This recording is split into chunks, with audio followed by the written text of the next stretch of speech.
So our next speaker is Jan Felix Heyse from Stanford, who's going to talk about closure modeling for turbulence. Please take it away, Jan. Cool. Yeah, thanks for the introduction, and thank you all for joining for my presentation on data-driven and physics-constrained perturbations for turbulence model uncertainty estimation. And this work is partially supported by a US DOE award funded through the Los Alamos National Lab. And let me start by giving a very brief general introduction to fluid mechanics. I mean, there's many problems where we might be interested in predicting the flow physics from turbo machinery, airplanes, environmental flows, to cardiovascular flows. Here you can see the flow through a coronary aneurysm. And the basis for all predictions is like a set of governing equations. And in the incompressible case, we would have the mass conservation, as well as the momentum conservation, also known as Navier-Stokes equations. We could consider more equations, like energy conservation equation of state, but generally, like they form a set of coupled nonlinear partial differential equations, and we solve them in order to learn about number of quantities of interest. They could be the velocity, the pressure, the temperature, and such. And in order to numerically solve them, we need to convert the partial differential equations into algebraic differential equations. So we discretize the solution spatially and temporally. And for the spatial discretization, you can just see like an example here of a mesh with many cells for an airplane. The temporal discretization is achieved by numerically integrating in discrete time steps. And then the derivative operators are in the PDEs are replaced with the stencils, and this is just like examples, one for the temporal derivative, one for the spatial derivative, and there are many other choices. So if we now talk about the numerical solution of fluid mechanics problems, it is impossible not to talk about turbulence. And turbulence in fluid mechanics is the random chaotic motion of a fluid, and you can see for illustration purposes like a snapshot, an instantaneous snapshot on the right, of a buoyancy-driven turbulence. But because of the random nature, if we characterize turbulence, we usually do not do that in such instantaneous snapshots, but rather in statistics. And turbulence appears when the characteristic velocity or length scales are large, or when the viscosity is small. And that is reflected in the Reynolds number, which is the ratio of these quantities, and which is often used to characterize turbulence. Turbulence is present in most flows of engineering interest, and something that we observe there is a large separation of scales. On the right now you see a snapshot of the turbulent channel flow with the walls at the top, at the bottom, and we can see that there are very, very small little features in the flow. They're small eddies, and if you think about the previous slide where I talked about the spatial discretization, if you want to resolve all those eddies, that will mean that we need very small cells, and that means very many cells, which makes the whole problem very expensive from a computational point. And so in industry, these fully resolved so-called dynamic numerical simulations are basically never used. Instead, we use RAND simulations like Reynolds average Navier-Stokes equations, and they use the so-called Reynolds decomposition, where every quantity can be decomposed into an averaged component. It's like a time average or an ensemble average, as well as a fluctuating component. And if we apply this operator to the governing equations, we obtain these new governing equations in terms of the average flow quantities. And you can see that they're all average flow quantities except for in the second equation, the last term containing this average of the product of the fluctuating velocity components. And that term is called the Reynolds stress. And it is a consequence of the nonlinearity of the Navier-Stokes equations. And it's unclosed because what we're solving for in these Reynolds equations are the average quantities. So we don't know the average of these fluctuating quantities. And so we require modeling to close our set of equations here. And there's a lot of work on turbulence models, which are there to relate now the Reynolds stress tensor to some mean flow quantities to close the problem. Many of them use the Boussinesq approximation, where the traceless part of the Reynolds tensor is related to the traceless part of the rate of strain tensor through an isotropic eddy viscosity. And there's a number of common models that use it, for example, the Spallard-Almaraz model, the K epsilon model, the K omega model. But these are like some very strong assumptions that we have now on the what shapes these Reynolds stresses have. And because of these strong assumptions, we are inherently limited in our ability to replicate general-like turbulent processes. And this is particularly the case for flows where we have a strong streamline curvature, or where we have flow separation that is very challenging for the turbulence models. And that introduces a great amount of uncertainty now into the RANS predictions that we obtain. If we talk about turbulence modeling, historically, data in this context has been used for model calibration or for correction, meaning if we, for example, for the K epsilon model, if you talk about this eddy viscosity, it is related to the turbulence kinetic energy K and the turbulence dissipation rate epsilon through a constant C mu, and such parameters are tuned with respect to canonical flow cases, such as the decay of isotropic turbulence or parallel shear flow. And so then the main advancements traditionally have been not by incorporating more data into the turbulence modeling process, but by incorporating more physics. And only more recently, machine learning has become more popular to improve RANS simulations. And there have been a number of attempts to directly predict the Reynolds stresses, or for specific turbulence models to predict correction terms. And there have been also some attempts to use data and the Monte Carlo sampling method to estimate uncertainty in the predictions. However, because of the slow convergence rate of the Monte Carlo method, this is a fairly expensive approach. And there's been some data-driven approaches to identifying regions of uncertainty, however, without actually quantifying the uncertainty in the predictions.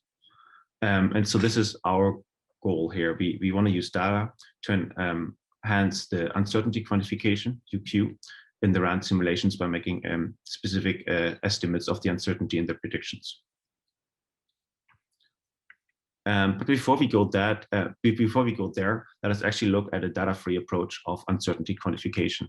And to do that, we begin with a set of realizability constraints, which were published by Schumann.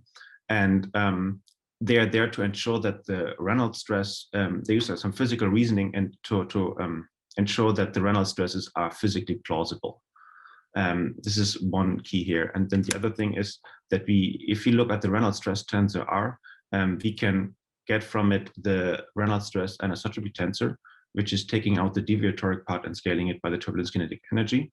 And that anisotropy tensor is diagonalizable. So we can write it in terms of its eigenvalues and its eigenvectors.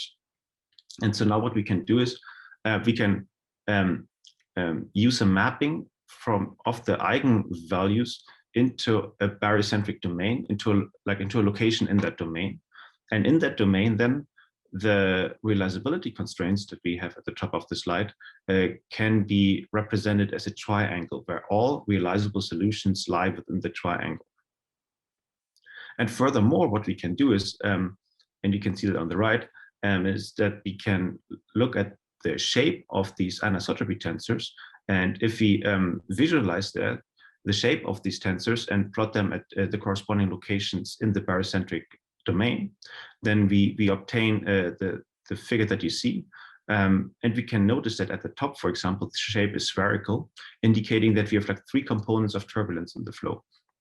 If we go to the bottom left corner, we have a flat circular plate, indicating that we have 2 components of turbulence. And in the bottom right corner, we have a long rod, indicating that we only have 1 component of turbulence. And so by using this, we can give a more physical meaning to the actual boundaries and the corners of the triangle. And we can define all the 3 limiting states of 1 component, 2 component, and 3 component turbulence. And then the data-free eigenvalue perturbations, as like introduced by Emery and co-workers, they perturb now the Rand's prediction of the location inside this barycentric domain towards the corner. So we have our like Rand's prediction of the Reynolds stress, we get the anisotropy tensor, we get the eigenvalues, we get our location, and now that one is perturbed to one of the corners using a parameter delta b, which takes values between 0 and 1. And for 0, the perturbed location marked with an asterisk it does not change. And if we have 1, it actually will go all the way into the corner. And so in that case, then we would have the gray dots as the perturbed locations. And from these perturbed locations, we can now like reconstruct the perturbed eigenvalues, and consequently the perturbed Reynolds stress tensor. And just to mention, we could also, if we wanted to perturb the eigenvalues or the turbulence kinetic energy here, and that has been done. But in this work, we're going to focus on just the eigenvalues. And this framework adds to an additional 3 calculations, one for each of the limiting states on top of the baseline simulation. And it's important to note out that in this data-free framework, these delta B's are uniform throughout the whole domain. So let's look at how this would look like in an actual test case. And so let's define a test case, which is here the asymmetric diffuser. And diffusers are parts that are used in turbo machinery to decelerate the flow and convert kinetic energy into static pressure by expanding the cross-sectional area. And specific points that could be challenging in a diffuser are like challenging for Rand's predictions are if there's a flow separation and the correspondingly flow reattachment and the new boundary layer development. And for the purpose of this talk, we will mainly look at the question, will there actually be a flow separation at the bottom wall or not?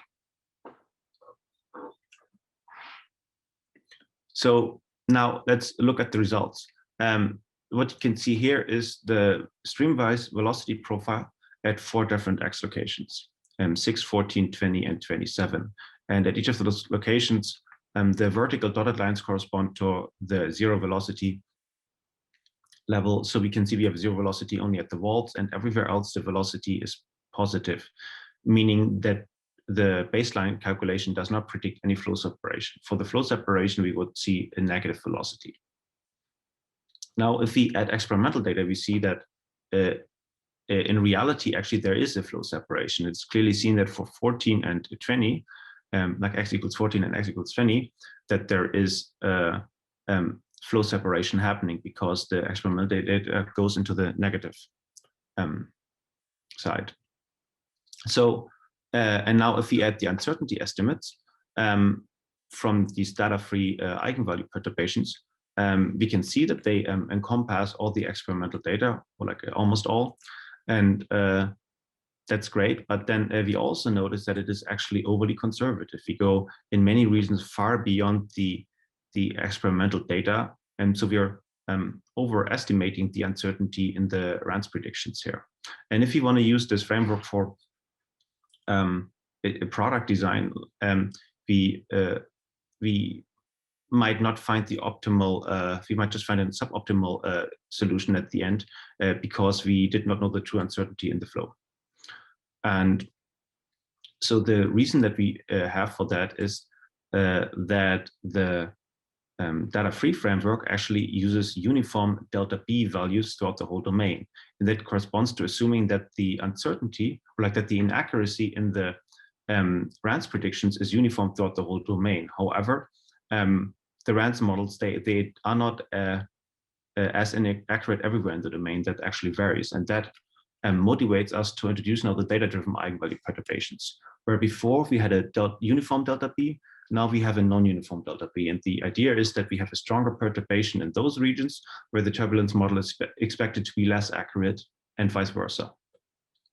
So now if we define we define a perturbation strength P based on local flow features, and then it works by if we have our initial location from the Rand's predictions in the barycentric domain, and then we perturb still towards the limiting states. However, we only perturb for distance of p. This is how we perturb. So we can see in this case for the one component and the two component case that we don't go all the way to the corners, while for the three component case, we were actually close enough, we make it all the way into the corner. And that P is now based on some local flow features, and we use like machine learning to predict that perturbation strength locally for every single cell in the domain based on the local flow features.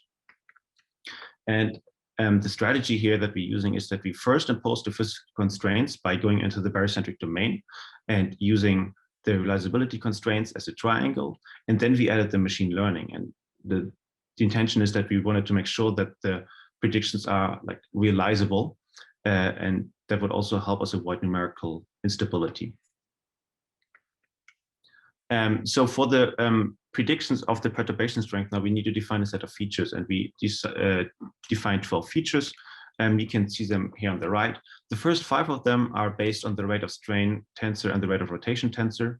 The 6th one is the Q criterion, which is commonly used to identify vortex regions. Number 7 is the ratio of the turbulence kinetic energy production to dissipation rate. Number 8 is the ratio of the turbulent timescale to the mean strain timescale. Number 9 is the Mach number. Number 10 is the turbulence intensity, and 11 is the non-dimensional wall distance. And 12 is a marker indicating deviation from parallel shear flow. Next, with these features, we need data to train on, and for that we choose the wavy wall case, which is basically a channel flow with the wavy bottom wall while the top wall remains flat, and it's periodic at the dashed lines. And what we observed there is flow separation actually at the bottom wall, similarly on the downward slope, like so similar to the test case. And then we obtain the true, like the labels from some true Reynolds stress data that we have by computing the distance in the barycentric domain between the true location of the Reynolds stress and the RANS baseline prediction of the Reynolds stress. Next, we need to decide on a machine learning model, and for that we decided on a random forest, random regression forest, which is based on a number of decorrelated decision trees to use their average as a prediction, and the single decision tree is a hierarchical structure with splits being carried out at nodes based on variable and threshold until values are assigned. And it's important to note that we did not just like do the offline training of this random forest, but we also actually implemented it using the OpenCV library into CFD solvers, namely OpenFOAM and Fluent, to use it then online for predictions. But before we go there, let's talk about the training and hear about the hyperparameters. We identified 4 hyperparameters that we want to optimize with respect to the performance, the number of trees, the maximum tree depth, like how many layers like how many hierarchical layers the trees have, the minimum sample count. Basically, it indicates if we have in the training process fewer samples than that at the node, it will not do any further splits. And the active variable count, which is related to the decorrelation of the trees to reduce the variance of the random forest. And so we varied them over each of the maximum tree depth, minimum sample count, and active variable count over a number of values. And then also for each parameter test, we tried it over a number of trees from 1 to 200. So what you can see here is now plotted the root mean square error, and for the different parameter values, and we decided on taking 15 for the maximum tree depth, 10 for the minimum sample count, 8 for the active variable count, and then in the end 50 for the number of trees. And with that set of parameters, actually the computational costs go up by a factor of 2 to 3 compared to the baseline. But we saw a very linear scaling with the number of trees, and we generally believe that there's quite a bit of room for improvement of optimizing the hyperparameters now, also with regards to the computational costs. Something else is when we defined the features, we started without strong prior knowledge about which features would be important. So we wanted to use this to learn about which features would be important now actually in this process. And OpenCV lets us report feature importance scores for the different variables. So what you can see here is the scores for the variables, and we can see that number 4, 11, and 12 have the largest values, which correspond to the rate of rotation tensor, the wall distance, and the deviation from parallel shear flow. So one plan that we have is to train a random forest on a reduced data set just with these 3 variables and see how that will perform. Something we can also do is we can now plot the predictions in the physical domain. Again, you can see on the left the training case, on the right the test case, and it is actually multiplied also for the turbulence intensity. And we can see that these perturbation strength predictions indicate that largest values near the wall, in particular in regions of low separation, which is here the parts of the bottom wall. And finally, we can look at the results in terms of the test case and the streamwise velocity predictions. So and now we see that we have actually much narrower envelopes for the uncertainty as to compare before, and they're actually like tracking fairly closely the experimental data, giving thus more characteristic idea about like a better characterizing the uncertainty in the flow associated with the turbulence model. So to I guess in the interest of time, I'll just like put up my summary slides, and I will be happy to take any questions. Thanks a lot. We have time for a couple questions for sure. Anybody has one, either in the chat or? Yeah, I've got a question. Go ahead. Jan, can you go back to the previous slide? Yes. So like my understanding is that the uncertainty, it's definitely more optimal than the data-free approach, but I think it's less robust, right? Because it's predicting like a smaller value than the experiments. I mean, yeah, and that's a good point. And generally, I guess like these, the idea of these uncertainty envelopes is not to give a definite upper and lower bound, and we cannot go higher or like smaller than lower than that, but it is to give an idea of how much uncertainty we expect. And I guess in this case, if we are closely following it, it doesn't matter. Like if you see like these uncertainty bounds, it does not mean that we cannot go beyond. That's not the intention of these. It's just like it's supposed to characterize like what level of uncertainty would we expect. And in that regard, I think it does a better job at characterizing the uncertainty. Okay, yeah, good answer. Thank you. I just want to make sure so your training, you've looked at just the discrepancy in the Reynolds stress tensor between the RANs and the simulations for the wavy wall and the DNS data. You didn't incorporate any simulation with the model when you were doing the training. So what we did is it's a good question. So we did learn the distance basically between the true location in the barycentric domain with the triangle and the RANS prediction, and then we use that to then like run calculations with those predicted distances to perturb. Let me perhaps go back to that slide. Where is it? So now we ran 3 extra calculations, and we actually had online predictions. Like we ran a calculation, and online we have like the mean flow quantities to compute the features Fi. Then we make a prediction on our P, and then we perturb the Reynolds stress, and that is how we so we did use them actually online. Then we have a set of 4 different solutions in the end, 1 for each of the limiting states. Which is 3, and then also the baseline. And from these 4 calculations, now we compute those uncertainty envelopes just using like the minimum and maximum value. Does it clarify this? Yes. Yeah. Okay.